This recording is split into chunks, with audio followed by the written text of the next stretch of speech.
Welcome to Stories Podcast. I'm your host, Amanda Weldin. Today's story is a poem called Old Lion, Bold Lion, an original work by Daniel Hinds. Thanks. Enjoy the episode. Old Lion, Bold Lion. Once upon a time, in a forest green as spring, there lived a mighty lion that all creatures knew as king. His mane was sunrise yellow, his fur a tawny gold. His eyes were cunning amber, and his teeth were white and cold. Taller than a bear he stood, and wider than an ox. He was nimble as a rabbit, and he was clever as a fox. His only name was Lion, for he was the only one who ruled over the wilds and the plains baked in the sun.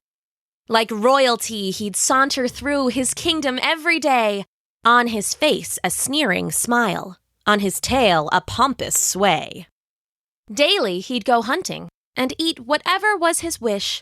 Furred or scaled or hoofed or winged, they'd be the lion's dish. But years fell past like autumn leaves, all wind-whipped from the trees, and the mighty lion felt his age, his roars turned to a wheeze. His sunrise yellow fur went pale as moonlight on the snow, and the golden mane, it did the same. His years began to show. And thus the mighty king was soon too weak to leave his cave. He was old and slow and tired, and not a morsel had he saved. The lion said, "I need to eat, though these eyes can barely see. So I guess instead of hunting, I need the food to come to me. But who wants to be eaten? I know I wouldn't volunteer. So how can I make dinner out of a tasty boar or deer?" The mighty lion thought all day, just brooding in his cave, until finally he had a plan to get the food he craved. "Help! Oh, help!" he hollered out, loud as his old voice could. "I'm sick, I may be dying, so please help me if you would." Of course, he was just lying. He was old, but healthy still. But a trick seemed so much simpler than hunting to get his fill. First to hear was a little mouse, with ears to be admired. She peeked in on the lion to see what he required. "She's too small to make a meal," the clever lion thought, "though still she may be useful and help me in my plot." "Little mouse, I'm sick and old," the crafty lion said. "If any creatures wish to say goodbye, please send them to my bed." "Okay, my king, most royal sir," said the little ball of fleece. "I'll let everybody know to come and make their peace." She kept her promise, the little mouse, and went out and spread the word.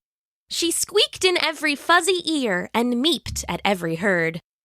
The animals were happy not to fear the lion's spring, but they were also saddened because they had to lose their king. First to hear was the gazelle, who was relieved to say the least, but still thought he should bid farewell to the old and sickly beast. His legs were quaky, shaky as he neared the lion's cave, but the king was nearly dying, so he decided to be brave. Inside the cave, the lion slept, his eyes pressed tightly shut. A roaring snore came from his lips, a rumble from his gut.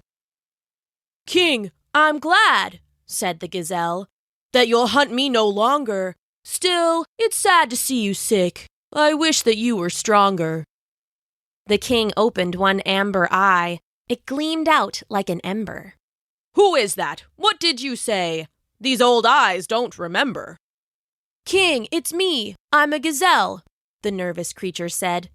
"I'd heard that you were dying, and we should visit you in bed." "What was that?" the lion croaked. "I'm afraid I couldn't hear.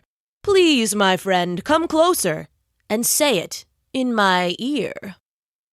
Feeling sorry for the lion, the gazelle went to his side. But when he bent to speak again, the lion opened wide. Before the zell could holler, before the sap could shout, he was all chewed and swallowed, and the lion licked his snout.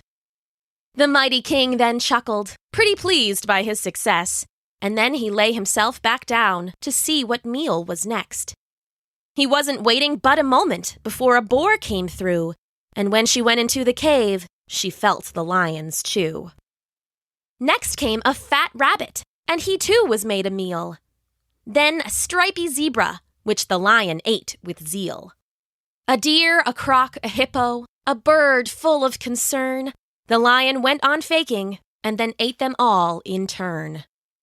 Finally, the rumor reached the reddish forest fox, who didn't have the strongest bite or shoulders like an ox, but she had a mind so sharp it cut through any crunch, and kept her out of trouble, and kept her from being lunch.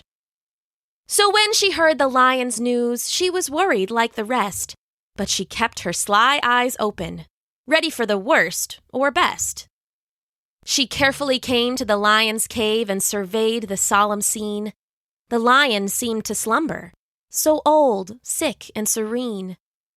His fur was fading white as snow, his amber eyes were closed, but the fox, she noticed something that left the lion's lie exposed.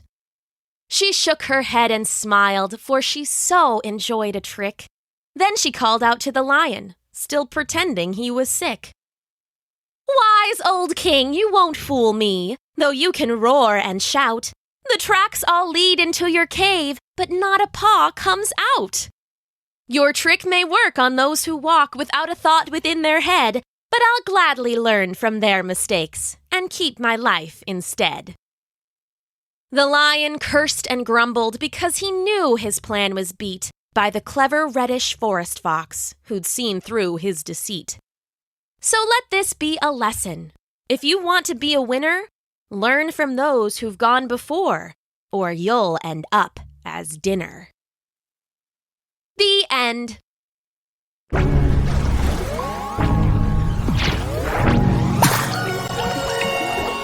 Thanks for listening.